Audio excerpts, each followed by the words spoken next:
going on, golf fans? It's your boy Gsluke here with our round 4 live stream for the Arnold Palmer Invitational. I'll be heading out there in person tomorrow, sweating out all these props in person. So here we're going to break down everything you need to know out there for Sunday to go out there and make Sunday a day to remember out there for your underdog and prize picks exposure, as well as with any 3 balls and bets that you're placing. So first off, hopefully you're having a fantastic Saturday. Say hi down in the live chat as you guys are filing into this live stream, as well as with any questions that you have for tomorrow. We got Joseph down there, Mark as well, and we're looking for some carnage, as Mark would say. We got a little bit of a tilter down there in chat. And hey, I'm with you, Patrick. Personally, for me, it was a very tilting day, and it looks like Lowry maybe didn't have the day that you're hoping for. Luckily, we've got Sunday ahead and a lot of golf left to work with. So hopefully he can bounce back for you. I can have a little bit of a bounce back day myself. We got Go Birds down there, T. Jordan as well. We got the whole gang together over here for Sunday. First things first, smash that like button if you guys haven't already. And like I said, just say hi as you guys are filing into this live stream. So first thing we're going to start with would be the course conditions for tomorrow, which are going to be a lot different than what we had for round 3. It looks like the weather is going to be a lot windier out there in the afternoon. And at about midday, it goes from, a little calmer over there for the first 2-3 hours to 14 to 15 miles an hour of sustained wind and wind gusts close to 20 miles an hour. So, though the scoring averages for the API did go a little bit under par out there for today, which if you were at the live stream yesterday, right, we expected about an even par to maybe a minus 0.5 scoring average, played about 0.3 strokes under par. So right in between, right, what we were expecting. We expected about a 3.75 to 3.8 birdie average, right, played right about that. Bogey or worse average was also right where we thought, but it's going to change a little bit out there for tomorrow. So with this sort of weather forecast, I think it's going to play at least a stroke over par, if not closer to a stroke and a half, 2 strokes over par, considering the sort of pin locations that we're going to get. So going over to those, showing you guys some of these pins, not all of them are going to be brutal, but hole 2 is an especially difficult pin location. At 6, that is a par 5, but that is also a brutal pin location there. But hole 8, maybe the hardest pin location that you get on all the PGA Tour. 10's a tough one. 11 isn't all that easy either. Holes like 18 are infamously difficult. 17, not an easier pin location either. We're getting our traditional setup over there at the Arnold Palmer. Now, maybe it's the ghost of the big man, right, looking down on top of all of us, right, making sure that it's going to be windy and blustery out there for Sunday. But either way, because we're going to get some carnage, right, the usual golf course that plays over par, I'm going to be there in person, right? I want to watch some of this carnage. I want to see some of those players towards the top go out there and struggle. So if you're wondering where I'm going to be out there tomorrow afternoon, it'll be following some of those groups towards the top and as they struggle. So I'm personally kind of rooting against the last 2-3 groups. I hope they go out there and shoot over par. And you're going to see that reflected with some of the props that we're taking as well. We have some of the other averages on the sheet as well. Of course, guys, the sheet is posted over there on my Patreon page as soon as the rounds end to give you guys the insight into every event. You can see the Joburg Open. That event played a little bit harder out there for round 3. Wind conditions ended up being a lot harder than what was projected. Live Hong Kong played a lot easier than what you had for round number 1. That was expected because of the low winds and no rain during play. And then the Puerto Rico Open played pretty similar to round number 2. In fact, the averages didn't change all that much at all out there from rounds 2 to 3. So I guess the big differences would have been Live, which made a lot easier compared to round number 2. And then the Joburg Open also played a lot harder compared to what you had the day prior. But outside of those 2 differences, the main thing that we're tracking out there for tomorrow is going to be the API up top, which, like I said, is going to be a lot more difficult out there for Sunday. Now, with that being said, a few props that we can go out there and enter to give you guys an idea of some of this exposure. So let me catch up on the live chat, see what's going on down there. And then, like I said, any props that you guys want me to deep dive, feel free to go ahead and let me know. But I've got to keep this pretty quick, right? Because tomorrow I got to wake up, get up early, go and drive up there to Orlando. So we're going to try and keep this to a 20-minute live stream. So we're going to be a little bit more concise than usual. So hit me with the questions right now. What's going on? Joseph says, go Birds. Xander first by himself. Yeah, dude, if you're playing Showdown, I think there's a good argument to be going out there and playing a Xander, especially with the calmer conditions out there in the morning. outright I would take the win the API. So I actually ended up live betting a Jason Day Thomas, partially because of the windier conditions that you have for tomorrow, but also because my boy Nick, LSU Nick, if you've seen him over there in my Discord channel, or over there on the Ship It Nation YouTube, he's a regular over there. He's betting Jason Day to win, and he's a sharp. So, I'll tell other people's exposure from time to time, especially when they're a buddy of mine, and especially when they know their shit. You said you love this track. Me too. It's an absolute blast. The only concern I have, Joseph, and it's because I'm a fat ass and I have a hard time getting around a golf course, is that the holes are too far apart. Like, there's legit like a half a mile in between holes. So, a heavier set person like myself that doesn't like walking in 90-degree Florida weather is not going to enjoy walking 10 miles tomorrow. In fact, that's why I decided not to go today, because I would have been absolutely killed out there. You're looking forward to tomorrow. Me too. J-Day last won this 9 years ago. Yeah, dude, I hope he can do it again. That'd be pretty sick to do it multiple times. And I've got to say, J-Day and Arnie, they've got the similar type of vibe going, right? They were ahead of their time when it came to their fashion, when it came to what they wore out there on the golf course. In terms of their mannerisms, both, smooth as butter out there on the golf course. I like what Nick was doing out there with his outright, so I bet him. How cooked is a Rory outright? He's not cooked. He's out there in contention, so I don't think that's the word I would use. Scheffler to win is 91-1 is looking good. Yeah, I think actually LSU Nick, speaking of Nick, he bet him at 60-1, so I don't think it's crazy. Let's go. I don't know what Baggy Johns means, but I know that's a Philly thing. I went to school in Pittsburgh, and I know that those Philly folks love saying John, so not sure what you mean by that. M. Kim was ridiculous today. Can he keep it up? I'm not sure if he's going to keep it up, Mr. Draper. If we take a look at his shots gained metrics, he did it impressively, though, so I don't know if I can really talk shit and say that he can't do it again. You go to round number 3, it was mostly the tee to green play, right? In fact, he lost strokes with the putter today and went out there and had that -5 bogey-free round. It's the kind of situation where, the shots gained metrics look great, but it's hard to think that he's going to do that 2 days in a row. So can he keep it going? For sure, especially with this kind of shots gained profile. But reality kind of setting in, I'd say that there's a chance that he falls off a little bit, right? Especially because it's hard to back up that low of a round.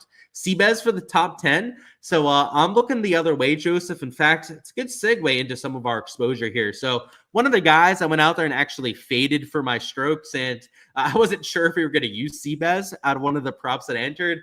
It was a Seabez fade, so I hate to pick on you there, Joe. But if you take a look at the shots gained metrics, you'll see why I'm fading a Christian Bezainhout. So we go down here, you'll see that he's losing strokes on approach, also losing off the tee. And his short game to this point has been all the positive, right? He's gained over 3 strokes out there, at least today, out there with a short game. And if we take a look at the event as a whole, you'll see here that he's gained over 6 strokes out there with the short game, but he's lost about 2 strokes with the tee to green play. So he's the sort of player that I think is getting a little bit lucky when he's getting close to the hole. And on top of that, he's got a later tee time when the winds are going to kick up, when, the sustained winds are already going to be 10 plus miles an hour. You're going to have those wind gusts out there for the afternoon. And I think the scoring average, by the way, to go back to these, I think it's going to be at least like a +1 scoring average, if not closer to +2. So even if he gains a stroke to the field, right, and shoots a +1, that would be an over at this sort of number. So I'm looking at a lot of fades out there on my exposure. In fact, I'm going to give you guys 2 out here on the PGA side. So Christian Bezainhout was one of the props that I went out there and entered already. And let me see, it looks like they may have taken a few of the ones that I entered off the board, which is like I had a Matty Fitzpatrick fade. Okay, so he's still on the board. I just couldn't see him over there before. But he also, right, if we go back to the shots gained metrics, has been a little bit lucky to this point this week. And what I mean by lucky is that he's been short game dependent. Over the first 3 rounds, has gained nearly 7 strokes out there with the putter, but has lost off the tee, lost on approach, and also lost around the green. So unless he goes out there round 4, right, it is super lucky with the putter for 4 straight days, then I would argue that he's going to come back down to earth. And if I think the scoring average is going to be like a +1, a +2 scoring average, then that's why I'd be taking that over at 72.5. So What we're going to do here is we're going to enter 2 prop slips here together. I've already entered 4 over there on my Patreon page. So as per usual, guys, for all the exposure that I've already entered and that I'll enter out there for Sunday, which with the boots on the ground tomorrow, I'll be there early in the morning, be able to get a good idea for how the golf course is playing. Make sure to join the Patreon page for all the extra slips that I'm getting to that we won't go over here, as well as everything that I enter tomorrow after we actually see the golf course, which, as you can imagine, is really important. And to give you guys an idea of one of the props I've already entered, this Corey Connors prop here was at 72.5, and I took him for the over, right, at that 72.5, and that is already bumped out there to 73. And the reason why I took that over, and the reason why it probably bumped so fast, is you can see here he's minus 150 for the over. And if we go back to the shots gained metrics, you can see why, just like the other 2 players that we've already faded, he's been short game heavy. Now, he's been solid with the approach play and off the tee as well, right, hence why he's in 3rd place. But if you take a look at the short game, right, he's gained over 5 strokes. In fact, close to 5.5 strokes gained over the 2 short game categories, which for a player that's ball striking heavy, a ball striking specialist like a Corey Connors, isn't necessarily something that you think you could keep going out there for the entire week. So that's why I was looking at that fade. Now, these other 2, right, haven't bumped quite yet, but they're the same sort of plays, right? Guys that are short game dependent, that are teeing off towards the middle to maybe the latter half of the day, and that are playing in some of those harder conditions. Now, what we're going to do for the pairings here, and I'm going to give you guys 2 props over here on this side that you can enter, that you can run a 4-man if you want to. It'll be a 10x 4-man, or you can run 2 3x slips out there with the 2-man. So the first prop we're going to enter is going to be this over on Tom McKibben birdies are better, but she got the 4 yesterday. I actually ended up entering his 4.5, and he hooked us over there for round number 3. But this guy, his ball striking was on point yesterday. He had birdie look after birdie look. It was pretty much a 10 to 20 footer on every single hole, and he was having lip out after lip out. And despite that, right, he still got the 4 out of 4.5.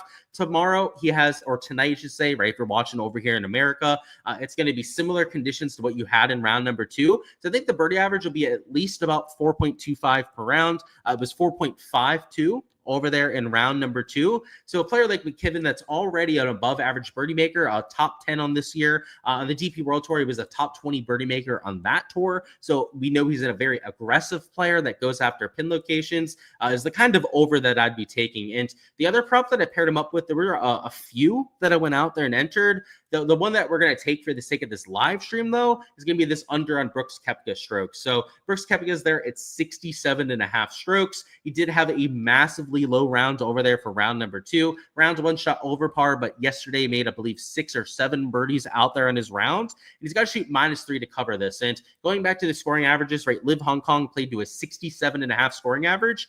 That's where Brooks Koepka is for projection. And maybe it plays slightly harder for tomorrow, right? That's why I said maybe the 4.5 birdie average goes to like 4.25 per round.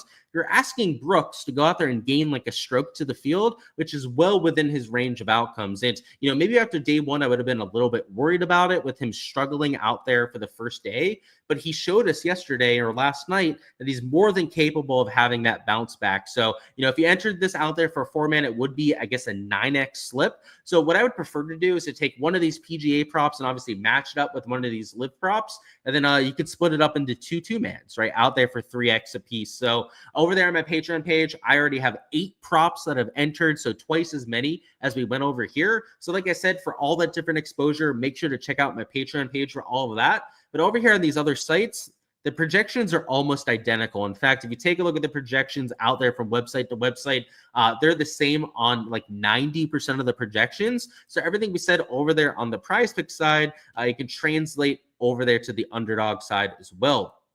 Let's see. Lowry could definitely go nuclear. I definitely agree with you there. Smash the like button, y'all. You heard the guy. Go ahead and do so. And which one is my favorite out of those 4? If I had to pick one of these 4 to go out there and play, it would be one of the fades over there for PGA, just because I feel very confident that the course is going to play over par. And if I was choosing between the 2, I would fade Matt Fitzpatrick. And the reason why I say that is because his shots gained putting has literally been everything this week, right? He's 7 shots gained there. He's negative in the other 3 categories. It'd be Matty Fitz for me. Tough conditions, tough golf course setup, not the best shots gained profile either. He'd be my favorite out of the 4. So if you're trying to take one of them, right, pair it up with something that you really like from another sport, it would be that Matty Fitzpatrick over. But like I said, I've got to keep this a little bit quick here. We got Sean down there says, appreciate what I do, Luke. Much love, man. I appreciate the kind comments down there in chat, but that's all I've got out here for the round 4 live stream. Like I said, guys, I've got to wake up super early to try and get out there at the golf course. So if you guys want to get that boots on the ground information, right, make sure to join my Patreon page so you can get all of that tomorrow, as well as for all the different matchup bets that I end up entering as we get aboard. Unfortunately, Hard Rock hasn't posted any of those quite yet, so I haven't been able to do the deep dive over here on the live stream. But for any of those that end up entering tomorrow morning, make sure to join the Patreon because I'll be posting those in the Discord page before I leave for my trip. We'll be driving up there to Orlando, hopefully sweating out a few winning prop bets over here on this side. And hey, if not, hopefully it's a fun event, a lot of carnage to go out there and watch out in person. We can have ourselves a Sunday over there for this event. But if you guys enjoy the boots on the ground stuff, by the way, over there on the Patreon page, we're not only going to have that over there for tomorrow, but next week at the Players Championship, I'll be there for all 6 days. So I'll be there starting Tuesday, Wednesday, out there for the practice rounds, also all 4 days over the weekend. So make sure to stay tuned for all the boots on the ground info over the next week, as well as all the content throughout the rest of the season. So subscribe so you don't miss any of that when it goes live. Also, smash a like button if you haven't already so we can get this out there to even more people. And hope to see you guys into the profit out there for tomorrow.